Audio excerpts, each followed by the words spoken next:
The passengers watched in stunned silence as the flight attendant raised her hand and slapped the young black man seated in economy. She said he was being difficult, accusing him of sneaking into the wrong seat. What she didn't know, no one on the flight knew, was that the boy she humiliated was the son of the airline's largest investor. And sitting just one row behind her, in first class, was his father, silently watching. What happened next wasn't just about punishment, but power, justice, and an unforgettable lesson delivered at 30,000 feet. 18-year-old Malik Harris boarded the plane quietly, dressed in a hoodie and jeans.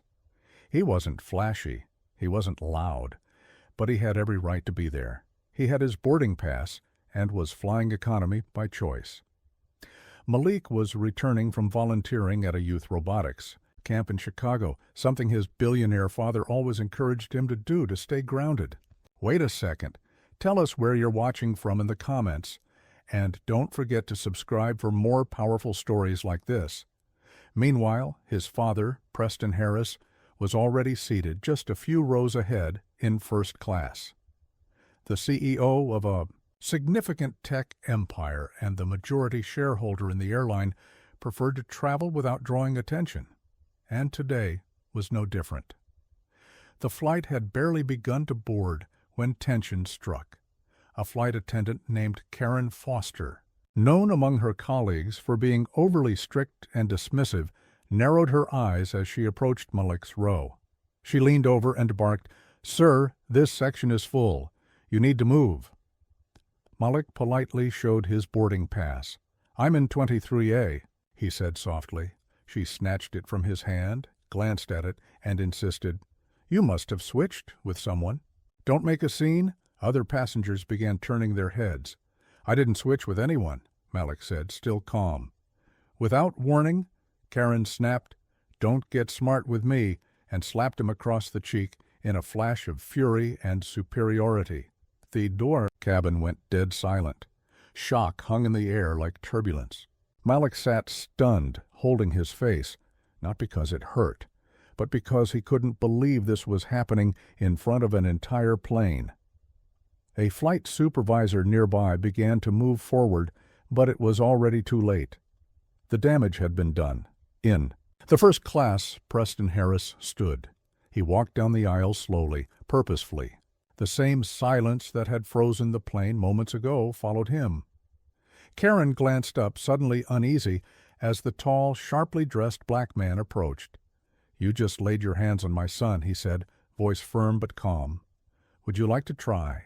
"Explaining that to the board?" Karen blinked. "Said, sir, I didn't know that he's my son or that he's human," Preston interrupted, eyes locked on hers.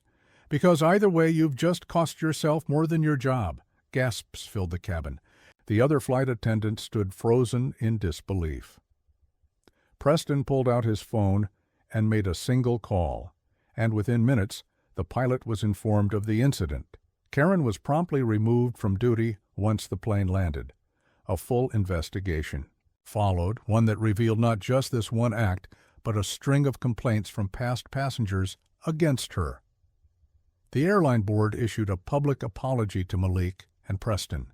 But Preston wasn't interested in public relations games. Instead, he insisted on a mandatory training program across the airline for racial sensitivity and crisis de-escalation, funded by his investment. On the other hand, Karen faced consequences, professionally and legally. Malik didn't let the incident define him. He later wrote an op-ed that went viral titled, "Not Just the CEO's Son, Why Respect Shouldn't Be Earned by Power." It resonated deeply with millions. As for Preston, he doubled down on his mission to bring more diversity into leadership roles in the airline and across his businesses. "This isn't about revenge," he said in an interview.